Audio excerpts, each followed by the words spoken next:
Aproximándonos a las elecciones de abril, el periodista Américo Zambrano trata de despejar lo que él denomina el enigma de abril en su crónica publicada en el semanario Hildebrand en sus 13, en su número 773 del año 16 del 13 de marzo de 2026.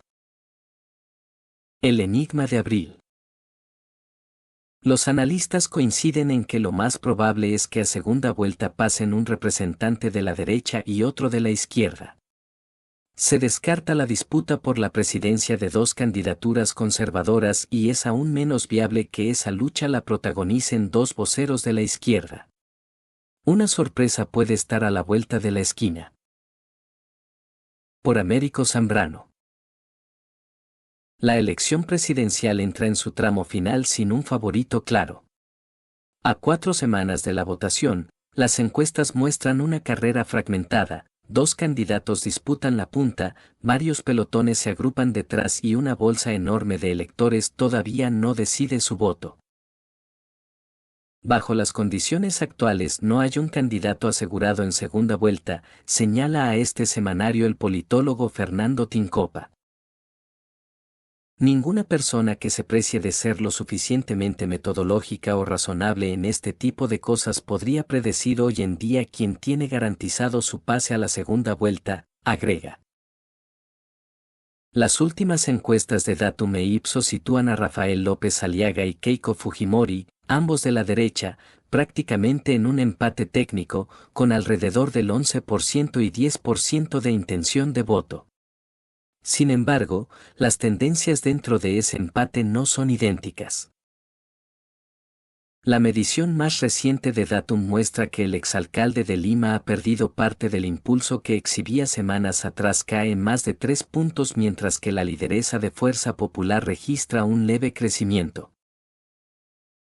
Esa caída, si se repite, va a ser una tendencia, apunta Urpi Torrado, de Datum. Pero también puede estancarse, mantenerse ahí o recuperarse, dice. El simulacro electoral de Ipsos ofrece una fotografía ligeramente distinta del momento. Allí López Aliaga alcanza 17,2% de los votos válidos frente a 14,2% de Fujimori, aunque entre los encuestadores consultados existe la percepción de que el voto fujimorista mantiene un núcleo relativamente estable. Si vemos nuestra línea de tiempo, Keiko ha crecido. Obviamente dentro de porcentajes pequeños, pero se nota cierta firmeza en su voto, asegura Guillermo Loli, de Ipsos. Detrás de ellos aparece un primer pelotón de candidatos con cifras todavía competitivas. El humorista Carlos Álvarez, César Acuña, Alfonso López Chau y el hasta hace poco desconocido Wolfgang Grosso se sitúan entre el 6 y 4% de intención de voto a nivel nacional. Un segundo bloque, todavía más fragmentado, reúne a 8 aspirantes que se mueven entre el 3 y 2%, George Forsyth, Mario Vizcarra, Roberto Sánchez, Ricardo Belmont, Jorge Nieto, José Luna Gálvez, Johnny Lescano y José Williams, de acuerdo con Ipsos. En términos estadísticos, la distancia entre ellos es mínima. En varios casos caen dentro del margen de error de los sondeos alrededor de 2,8%, lo que significa que ninguno puede darse todavía por descartado en una contienda donde pequeñas variaciones pueden alterar rápidamente la tabla de posiciones. La consecuencia política de esa fragmentación es clara, incluso candidatos que hoy aparecen con 3 o 2% de intención de voto siguen, al menos en teoría, dentro de la carrera. En un escenario donde los punteros apenas superan el 10%, unos pocos puntos pueden bastar para mover a un aspirante varios lugares en cuestión de semanas o días. En realidad cualquiera puede llegar a la segunda vuelta con 10%, opina Patricia Zárate, del Instituto de Estudios Peruanos, IEP. A diferencia de elecciones pasadas, señala Fernando Tincopa, hoy la distancia entre varios candidatos es mínima. Mientras antes la brecha entre los primeros y los últimos lugares era clara, ahora varios aspirantes están separados apenas por 1 o 2 puntos. En ese escenario, Añade, incluso candidatos que aparecen con 2% o 3% pueden escalar posiciones y terminar en la segunda vuelta si logran sostener un crecimiento progresivo en las próximas semanas. La verdadera clave del momento electoral, sin embargo, está fuera del ranking. Cerca de un tercio del electorado asegura que todavía no tiene candidato y será ese voto indeciso el que termine definiendo quiénes suben y quiénes retroceden los días previos a la votación. La experiencia reciente refuerza esa incertidumbre. En marzo de 2021, exactamente un mes antes de las elecciones, las encuestas mostraban a Johnny Lescano y George Forsyth liderando con claridad la intención de voto, seguidos por Rafael López Aliaga, Keiko Fujimori, Verónica Mendoza y Hernando de Soto. Pedro Castillo aparecía en la cola, séptimo y con apenas 3%. Incluso en el último simulacro de Ipsos, realizado a una semana de la votación, Castillo seguía en séptimo puesto y solo alcanzaba 6,5%. Nada en las encuestas sugería entonces que terminaría ganando la primera vuelta pocos días después. Ese antecedente resulta especialmente relevante porque la contienda actual es todavía más dispersa. En 2021 compitieron 18 candidatos presidenciales. En esta elección hay 36. Esa proliferación de candidaturas, según los especialistas, contribuye a dispersar el voto y a mantener elevado el número de electores que todavía no han decidido por quién votar. Los debates presidenciales, previstos para fines de mes y a pocos días de la votación, podrían convertirse en uno de los momentos decisivos de esa recta final. La volatilidad también se refleja en las propias encuestas. Aunque algunos candidatos muestran avances o retrocesos menores, en muchos casos las variaciones entre un sondeo y otro se mantienen dentro del margen de error estadístico, lo que obliga a leer las cifras con cautela. Aún así, dentro de ese escenario incierto comienzan a asomar algunos movimientos, candidatos que pierden impulso, otros que logran sostener su votación y algunos nombres nuevos que empiezan a ganar visibilidad en determinados segmentos del electorado. Uno de los fenómenos más visibles de las últimas semanas es la aparición del candidato derechista Wolfgang Grosso. En la encuesta de Datum pasa de niveles casi invisibles a 4,2% de intención de voto en apenas 15 días. En un mes pasó de 0 a 4,2%. Entonces sí ha tenido un crecimiento importante, afirma Urpi Torrado. Los encuestadores señalan que su irrupción coincide con la pérdida de algunos puntos en la intención de voto de López Aliaga, lo que sugiere un trasvase entre uno y otro candidato del mismo espectro político. Para el politólogo Fernando Tincopa, ese movimiento rompe una de las hipótesis que circulaban al inicio de la campaña. Muchos pensaban que los votos de López Aliaga iban a migrar a Keiko. Pero no existe una migración automática entre candidatos del mismo sector, señala. Según el analista, una parte de ese electorado ha terminado desplazándose hacia Grosso. Se trata, explica, de votantes de derecha moderada con un fuerte rechazo al fujimorismo y una aspiración de cambio. Datos de Ipsos citados por el especialista muestran que el 84% de los votantes de Grosso expresa rechazo a la hija de Alberto Fujimori y que el 76% dice respaldarlo precisamente por esa expectativa de cambio. El crecimiento de Grosso se concentra sobre todo en votantes jóvenes de niveles socioeconómicos altos de Lima, donde incluso llega a liderar entre electores de 18 a 24 años. Es un candidato de leve limeño y joven, apunta Guillermo Loli.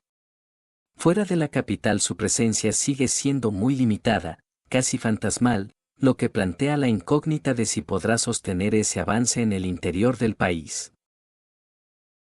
Mientras algunos candidatos se posicionan, otros parecen haber entrado en una fase de estabilización. El izquierdista Alfonso López Chau, por ejemplo, registró un crecimiento gradual durante los últimos 3 meses hasta ubicarse en el primer pelotón, aunque en las mediciones más recientes ese avance parece haberse detenido. según Datum e Ipsos. Hace un año nadie lo conocía y ha ido avanzando, fortaleciendo su voto, sostiene Torrado.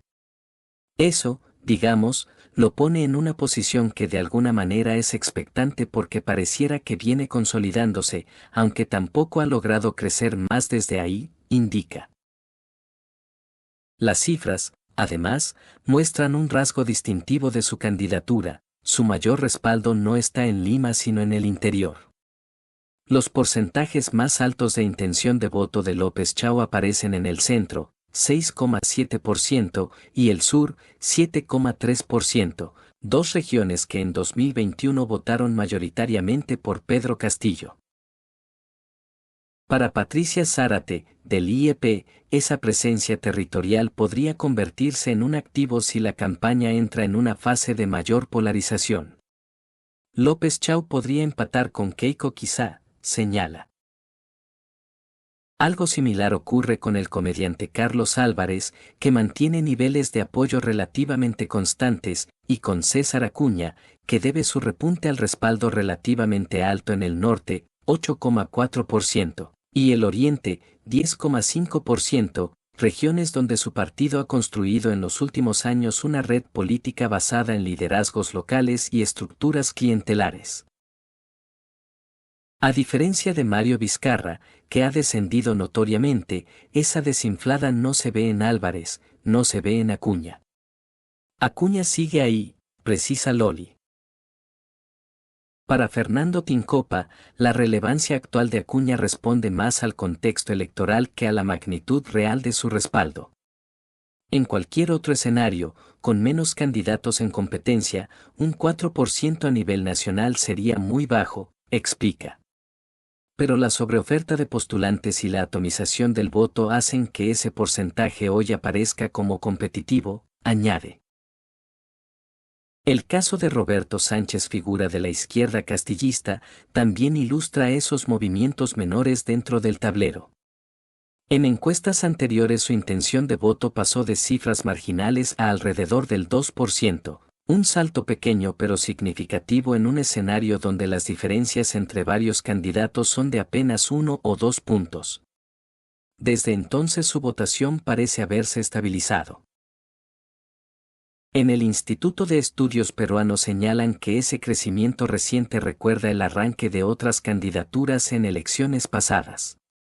Roberto Sánchez ha crecido entre enero y febrero, pasando de 0,6% a 2,4%, algo parecido a lo que ocurrió con Castillo en los primeros meses de la campaña, explica Patricia Zárate. Sin embargo, añade, no espera que ese avance continúe al mismo ritmo.